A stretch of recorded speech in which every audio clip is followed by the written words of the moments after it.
Bonjour, bonsoir, ça dépend de l'heure à laquelle vous le recevez sur nos différentes plateformes d'information. Bienvenue sur Sabou Galanga, les axes phares de cette édition. À la une de cette édition, nous allons nous intéresser au lancement d'un tout nouveau projet ici à Tombouctou par le Club Action Philanthropie. Tombouctou célèbre la journée internationale du réfugié ce dimanche. Mesdames et messieurs, installez-vous confortablement dans un instant le développement de ces titres. Contribuer à la paix et à la cohésion sociale à travers les initiatives culturelles des jeunes artistes de Tombouctou, tel est l'objectif d'un nouveau projet lancé par le Club Action Philanthropie sur financement du FAMOC.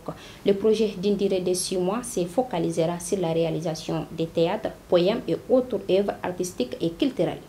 Le projet a une durée de vie de 6 mois. Il est prévu qu'on fasse nos activités pendant 6 mois, nos activités de sensibilisation, de plaidoyer, de lobbying et tout. On a choisi de les faire d'abord à la formation. On a choisi de sélectionner 20 jeunes artistes de la commune urbaine de Tombouctou, puisque tout le monde écoute les artistes. Même si on prend un micro, on dit là, on est écouté. Même si c'est juste pour écouter, dire mais qu'est-ce qu'ils racontent. Donc on a choisi de faire l'activité d'abord, la formation des 20 jeunes artistes. On n'a pas pris un nombre minimal, genre de cibles. Nos cibles, c'est les femmes, les jeunes, comme on l'a dit. Mais on forme les 20 jeunes artistes pour qu'ils véhiculent mieux les messages de cohésion et de paix. Et ces messages-là, on espère que ça ne s'arrêtera pas que dans la commune urbaine de Tombouctou. Que ça ne touchera pas que les Tombouctoutiens, mais que ça touchera tout le Mali, voire même plus, parce que c'est toute l'Afrique qui est en désarroi maintenant. On a prévu de mettre en place des comités de veille pour la continuité, pour assurer nos démarches, pour la continuité de nos démarches, pour assurer au fait cette paix qu'on envisage instaurer, même après cette période de 6 mois, même après cette période de transition politique. Parce que le conflit, il faut les prévoir aussi. Certes, on en a vécu par le passé, on ne voudrait pas en vivre d'autres, mais si tant est que ça nous tombe dessus, ça trouvera qu'on a déjà des moteurs déjà mis en place et que l'éveil de conscience se fera d'elle-même. On a prévu de mettre des comités de veille en place. Ces comités de veille en place qui assureront la continuité de ces projets, que ce soit avec Club AP ou pas, mais que ce soit avec la communauté, toute la communauté entière de Tombouctou. Sous le thème La décennie des nations pour la restauration de l'écosystème 2021-2030, la région de Tombouctou, à l'instar du Mali, a célébré la 22e édition de la quinzaine de l'environnement. Au cours de la célébration, les quartiers les plus propres de la ville ont été récompensés. La célébration de la quinzaine de l'environnement se focalise cette année sur des activités de reboisement, d'assainissement, d'information, de sensibilisation avec la population et tous les acteurs. Ces activités visent à attirer l'attention et à éveiller la conscience éco-citoyenne des populations sur les défis environnementaux et les grandes problématiques qui meublent l'actualité, à savoir la gestion des déchets plastiques, la gestion durable des ressources naturelles, l'adoption aux effets du changement climatique, etc., dans l'optique d'un changement de comportement.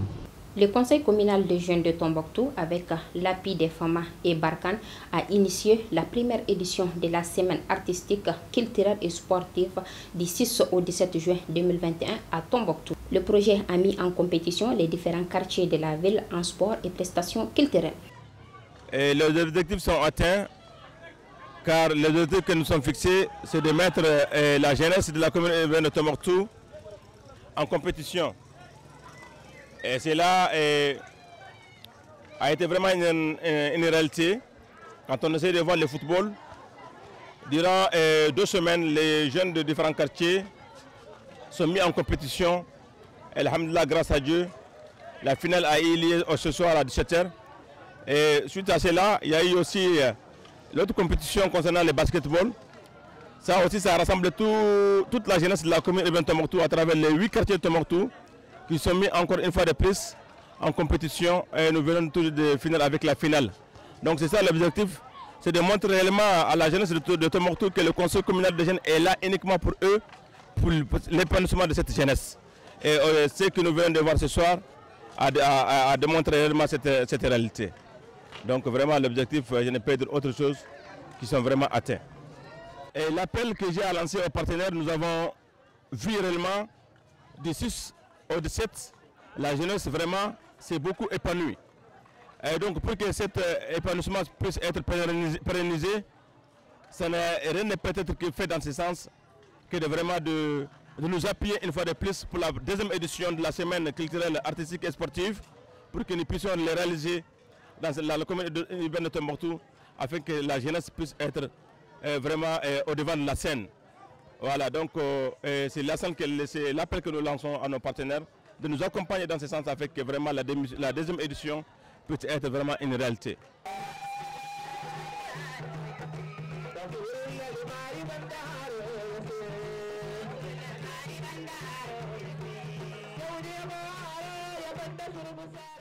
Écran de Tombouctou, une toute nouvelle initiative des jeunes cinéastes de Tombouctou. Elle consiste à projeter des films documentaires et fiction. Elle a duré 2 nuits à la place publique de Sangouré. Alors, on a organisé ce festival Écran de Tombouctou pour montrer les productions qu'on a eu à réaliser ici depuis 2016. Des films qui, certains ont été sélectionnés à des festivals internationaux, mais qui n'ont jamais eu l'occasion d'être projetés ici à Tombouctou. Donc c'est l'occasion d'appeler la ville à venir voir ces films et tirer des leçons. En fait, on a organisé ce festival, ce mini-festival aussi, puisque on a prévu d'organiser un très grand festival à Tombouctou, Ciné Désert, qui normalement doit accueillir des cinéastes du monde entier. Donc ce mini-festival Écran de Tombouctou est l'occasion de préparer le public tombouctien, l'occasion de nous préparer nous-mêmes en termes d'organisation pour pouvoir faire un festival digne de ce nom. Bon, on a besoin de beaucoup de choses. Pour notre festival, on a besoin des écrans, la sonorisation, préparer notre équipe en termes de formation et entre autres. On envisage de faire une première édition du festival Tombouctou Ciné Désert. Vraiment, on aimerait assez que ça soit le festival du Mali, le festival Ciné du Mali, en fait, que ça soit le plus grand festival tenu ici au Mali. Donc pour ça, on a prévu beaucoup de choses. Les autorités administratives et politiques de Tombouctou ont procédé à la remise officielle des forages réalisés dans le quartier d'Abaradjou. Nous sommes très satisfaits de l'accueil. On est même surpris. On ne s'attendait pas à un accueil très chaleureux de cette façon. On remercie la population pour cela, Dida. Et juste encore, on les invite à faire un bon usage de tous ces forages. Une chose, comme je l'ai dit, est de faire les forages, l'autre chose est de les entretenir pour que ces forages-là puissent continuer à servir la population. Voilà, merci beaucoup. Des jeunes maçons de la ville de Tombouctou ont bénéficié d'un atelier de 2 jours sur les techniques de l'architecture traditionnelle des sites du patrimoine mondial, initié par l'UNESCO et financé par l'Union européenne. Cet atelier vient donc à point de moi au moment où les biens du patrimoine culturel et architectural connaissent une dégradation sans précédent et où les travaux de réhabilitation ont débuté, notamment pour le tombeau des Aspia à Gao et continuent pour les biens Tombouctou. Aux jeunes maçons participant à cet atelier nous permettra de consolider les expériences acquises et les leçons apprises lors des ateliers précédents et d'assurer la réplique, la continuité, les suivis participatifs et la formation dans vos localités respectives, notamment Gao et Tombouctou. Comme annoncé dans les titres, en présence des autorités administratives et politiques de la région de Tombouctou, Tombouctou célèbre à l'instar du monde la journée internationale des réfugiés sous le thème « Ensemble, on peut tout réussir » ce 20 juin 2021 au CEDRA. C'est l'occasion pour nous vraiment d'en parler et de discuter. Alors, en ce qui concerne la région de Tombouctou, nous avons à peu près 50 000 ou 60 000 réfugiés dans les pays voisins, et particulièrement la Mauritanie. Et au niveau de ces réfugiés, nous profitons quand même de remercier les HR et tous les partenaires, tous les bailleurs de fonds qui ont accompagné. Remercier également le gouvernement malien, parce que en Mauritanie, nous avons le plus grand camp de réfugiés qui fait dans les 60 000 réfugiés. Et pratiquement, c'est le seul camp de réfugiés maliens où il y a des examens du bac, il y a des examens du DF. Donc tout ça, c'est grâce à l'engagement du gouvernement et la bonne collaboration et l'accompagnement avec les HR. Je rappelle que nous sommes à la 3e ou à la 4e année où il y a eu DF et il y a eu les bacs. Et ces étudiants profitent pour vivre vraiment l'engagement du gouvernement par rapport à l'attention, à l'éducation de ces élèves. Et nous avons dans les 6 000 élèves dans ces camps de réfugiés. Donc c'est extrêmement important. Donc nous remercions par passage le gouvernement et tous ses partenaires, l'UNICEF particulièrement, par rapport à cette attention particulière à l'éducation. Et depuis 2012, que ces camps de réfugiés et les camps de réfugiés dans les autres pays voisins du Niger, nous l'avons surtout au Burkina et particulièrement en Mauritanie, les enfants depuis 2012 n'ont pas été recensés, ils n'ont pas accès à l'état civil qui est un droit fondamental, je pense.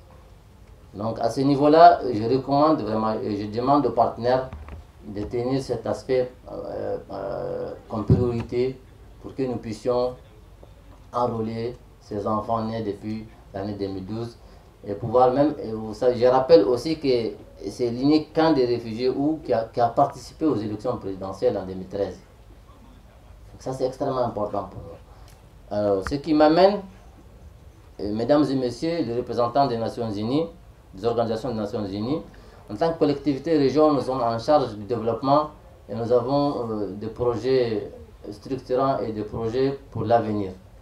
Donc, ce qui nous préoccupe, c'est la continuité de la scolarisation de ces enfants.